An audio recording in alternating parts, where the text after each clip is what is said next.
Hello 11th class. Depreciation chapter का नाम क्या है आज हमारा? डेप्रिसिएशन। डेप्रिसिएशन क्या होता है? One of the most important आपका चैप्टर है थ्योरी पॉइंट ऑफ व्यू से and practical point of view से ऑल्सो। थ्योरी भी इसकी आएगी आपकी एंड प्रैक्टिकल भी आपका इसका क्वेश्चन पेपर में आपको देखने को जरूर मिलेगा। तो क्या होता है डेप्रिसिएशन? डेप्रिसिएशन आपकी फिक्स्ड एसेट की वैल्यू पे आई हुई कमी है। तो जो आपकी फिक्स्ड एसेट कम हो जाती है, वैल्यू कम हो जाती है अकॉर्डिंग टू टाइम, जैसे हम किसी चीज को यूज करते हैं तो उसकी वैल्यू टाइम के अकॉर्डिंगली धीरे धीरे आपको पता है वो चीज पुरानी होती चली जाती है। वो वैसी नहीं रहती जैसे हमने जिसको नया खरीदा था, वो वैसी चीज नहीं रहती क्योंकि वो टाइम के अकॉर्डिंगली, यूज के अकॉर्डिंगली वो चीज पुरानी हो जाती है। तो ये जो पुराना हो जाना और ये वैल्यू में कमी आ जाना क्या होता है, इसी को तो डेप्रिसिएशन बोलते हैं। प्रॉपर क्या लिखेंगे? It means fall in the value of the tangible assets due to expiry of time, obsolescence, accidents and constant use. जब लगातार हम किसी चीज को यूज करते हैं, एक्सपायरी उसका टाइम या एक्सपायर हो जाती है वो चीज, जैसे किसी भी चीज की फिक्स्ड एसेट जो हमारी इस अर्थ के ऊपर चीजें हैं वो एक टाइम के बाद खराब होनी ही होनी है, ये फिक्स है आपका। तो जब उसका टाइम खत्म हो जाता है उस एसेट्स का, तो धीरे धीरे खत्म होता है, ये चेंजेस एकदम से नहीं आते, धीरे धीरे ये टाइम जो है चला जाता है और हमारी चीज जो है खत्म हो जाती है, वो यूज करने लायक उतनी नहीं रहती जितनी की पहले थी। तो डेप्रिसिएशन हमारा जो होता है कैलकुलेट करने के दो मेथड होते हैं हमारे पास। एक होता है straight line method, straight line method जिसको हम SLM मेथड भी बोलते हैं, ठीक है। दूसरा हमारा होता है रिटर्न डाउन वैल्यू मेथड, इसको हम WDV मेथड भी बोलते हैं, ठीक है। वैसे तो आपकी डेप्रिसिएशन कैलकुलेट करने के और भी बहुत सारे मेथड है, टोटल 7 और 8 होंगे, लेकिन आपके +1 सिलेबस में स्ट्रेट लाइन और रिटर्न डाउन वैल्यू दो ही मेथड के बारे में आपको यहाँ पर सिलेबस में दिया गया है। तो आपको ज्यादा चिंता करने की जरूरत नहीं, आपको सिर्फ दो ही मेथड यहाँ पर करने हैं। फर्क क्या है दोनों में? एक तो इनका difference theory point of view से जरूर आएगा, मीनिंग डिफरेंस, ठीक। और सेपरेट भी क्वेश्चन आपका पेपर में आ सकता है, जैसे straight line advantage disadvantage, return down advantage disadvantage, ठीक है।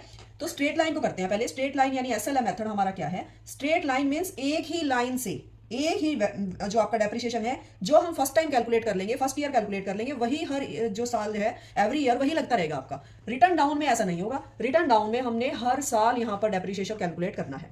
जो पहले साल लगा वो सेकंड ईयर नहीं लगेगा, सेकंड ईयर लगा वो थर्ड ईयर नहीं लगेगा। यानी कि कहने का मतलब हर साल यहाँ डेप्रिसिएशन कम होगा, जो कीमतें आपकी घट रही हैं, घटती हुई डिक्रीज्ड वैल्यू के ऊपर डेप्रिसिएशन कैलकुलेट किया जाएगा। स्ट्रेट लाइन के एग्जांपल से देखो। फर्स्ट ऑफ ऑल मान लो हमने कोई मशीन है, कोई एसेट्स है, मशीन है, कितने में परचेज की? 1000 में, 10,000 लेके चलो, 10,000 में हमने वो जो मशीन है परचेज की है, उस पर डेप्रिसिएशन हमने 10% कैलकुलेट करना है। तो फर्स्ट ईयर कैलकुलेट करते हैं, फर्स्ट ईयर के एंड में कितना हमारा डेप्रिसिएशन लगेगा? ये हो जाएगा हमारा 1000, ठीक। 10 में से 1 गए, कैलकुलेट करो इसको, तो 9000 आ जाएगा। सेकंड ईयर फिर से डेप्रिसिएशन लगाओ, सेकंड ईयर फिर से जब हमने डेप्रिसिएशन कैलकुलेट किया तो फर्स्ट टाइम जो पहले एक बार लग गया ना वही रिपीट होता चला जाएगा। 1000 है तो 1000 ही लगेगा। कितना आ गया? 8000। फिर थर्ड ईयर फिर हमने वो डेप्रिसिएशन उस पर कैलकुलेट किया दोबारा से, तो अब ये चेंज नहीं होगा। 1000 लग रहा है तो 1000 ही लगता चला जाएगा। जितने भी साल का क्वेश्चन आपको गिवन है हर बार 1000। इसी को स्ट्रेट लाइन मेथड बोलते हैं। कई नाम होते हैं इसके, फिक्स्ड इंस्टॉलमेंट मेथड और इक्वल कॉस्ट मेथड और ओरिजिनल कॉस्ट मेथड, ठीक है। रिटर्न डाउन पे आओ। रिटर्न डाउन को भी इसी एग्जाम्पल से लेके चलते हैं। जैसे कि हमने कोई मशीन है कैलकुलेट की कितने में? 10,000, डेप्रिसिएशन लगा कितना? 10%। फर्स्ट ईयर डेप्रिसिएशन लगाओ। फर्स्ट ईयर हमने डेप्रिसिएशन देखो 10% कितना होगा इसका? 1000। क्लियर है? 9000 आ गया। फर्स्ट ईयर कितना डेप्रिसिएशन लगा? 1000। तो स्ट्रेट लाइन में तो ये होता था कि 1000 ही हम रिपीट करते रहते थे, ठीक है। रिटर्न डाउन में ऐसा नहीं होगा। सेकंड ईयर कितना? सेकंड ईयर यहाँ पर डेप्रिसिएशन अब हमारा वो नहीं होगा जो हमने स्ट्रेट लाइन में किया था। फिर से यहाँ पर लगाते हैं 10% डेप्रिसिएशन। अब जो आपकी डिक्रीज्ड वैल्यू आई है ना, इसका 10% करेंगे, कितना हो जाएगा? 900 माइनस कीजिए 8100। थर्ड ईयर फिर से डेप्रिसिएशन लगाएंगे, थर्ड ईयर फिर से डेप्रिसिएशन लगाएंगे। देखिए यहाँ पर आप इसका 10% करिए। मैं एक चीज यहाँ पर आपको नोटिस करा रही हूँ, देखो डेप्रिसिएशन की वैल्यू भी आपकी डिक्रीज होती जा रही है। इसका 10% कितना हो जाएगा? 810 माइनस कीजिए 7290, ठीक है, ठीक है। तो यहां पर देखिए डेप्रिसिएशन की वैल्यू भी आपकी डाउन जाती जा रही है, इसीलिए इसको क्या बोलते हैं? रिटर्न डाउन वैल्यू मेथड, ठीक है। स्ट्रेट लाइन में एक ही लाइन से आपका इक्वली डेप्रिसिएशन चलता रहा है हर साल। यहां पर क्या होगा? इक्वल डेप्रिसिएशन नहीं लगेगा, ठीक है, वो भी आपका डिक्रीज होता जाएगा। इस मेथड के भी आपके कई नाम हैं, diminishing balance method, reducing balance method, return down value method, कई नामों से ये दोनों क्वेश्चंस आपके पेपर में आते हैं। तो देखिए इसके अलावा भी मैं आपको 2-4 चीजें और आपको बता रही हूँ। क्या होता है? कुछ वर्ड्स हैं जो आपकी नॉलेज में डेप्रिसिएशन से रिलेटेड होने चाहिए। यहां पर मैंने टेंजिबल एसेट लिखा है। टेंजिबल एसेट क्यों लिखा? क्योंकि डेप्रिसिएशन जो वर्ड होता है ना, डेप्रिसिएशन वर्ड फिक्स्ड एसेट के ऊपर लगता है। लेकिन कौन सी fixed asset? Tangible. Fall in the value of, fall in the value of tangible assets. एक और वर्ड होता है अमोर्टाइजेशन। एमोर्टाइजेशन, एमोर्टाइजेशन क्या है? ये भी आपका डेप्रिसिएशन ही है, ये भी वैल्यू की कमी है। Fall in the value of tangible है ना, intangible asset. Intangible assets, intangible assets कौन सी होती है?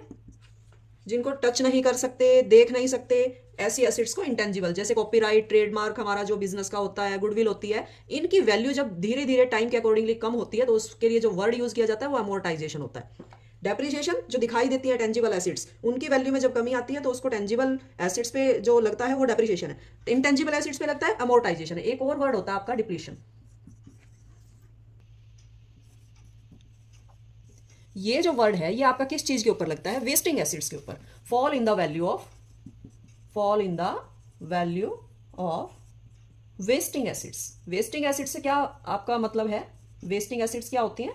वेस्टिंग एसिड जैसे कोल, कोयले की खानें जो होती हैं, ऑयल वेल होते हैं, वहां से जब हम चीज़ों को निकालते रहते हैं तो उनकी वैल्यू भी डिक्रीज हो जाती है अकॉर्डिंग टू टाइम। जैसे कोल जो आपकी माइंस होती हैं, कोल माइंस होती हैं, वहां से हम कोयला वगैरह निकाल लेते हैं तो वो खाली होते रहते हैं। ऑयल्स वेल होते हैं, वहां से ऑयल निकाल लेते हैं तो ऑयल वेल भी खाली हो जाते हैं अकॉर्डिंग टू टाइम, क्योंकि नेचर के अकॉर्डिंगली कई हजारों वर्षों में ये चीज़ जो है दोबारा से बनती है। तो ये चीज़ें जब हमारी कम होती जाती हैं, डिक्रीज आ जाते हैं इनकी वैल्यू में, तो उसके लिए भी जो वैल्यू वर्ड हम यूज करते हैं होता है डिप्लीशन। तो डिप्लीशन, ठीक है, ये तीनों वर्ड एक्चुअली एक ही वर्ड है। किसी भी फिक्स्ड एसेट की वैल्यू में आई हुई कमी, उसको बोलते हैं हम डेप्रिसिएशन। ये तीन सिमिलर वर्ड हैं जो अलग अलग चीजों के लिए यूज किए जाते हैं। अब हमने डेप्रिसिएशन को किस तरह से रिकॉर्ड करना है, मीन्स उसकी ट्रांजैक्शंस को किस तरह से हमने अपने अकाउंट्स के अंदर लिखना है, तो वो लिखने के आपके दो मेथड हैं। रिकॉर्डिंग ऑफ डेप्रिसिएशन, कितने मेथड है? 2 मेथड है। When provision account is maintain, दूसरा क्या है? When provision account is not maintain. जब प्रोविजन अकाउंट बनाना हो और जब प्रोविजन अकाउंट नहीं बनाना हो, दो मेथड है आपके पास। जब प्रोविजन अकाउंट जब बनाना हो तब हम क्या करेंगे? तब हमारा दो अकाउंट बनाएंगे। एक तो पहला अकाउंट होगा fixed assets.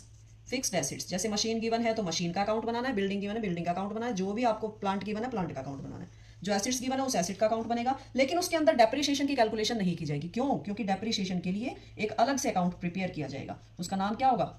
Provision for depreciation account.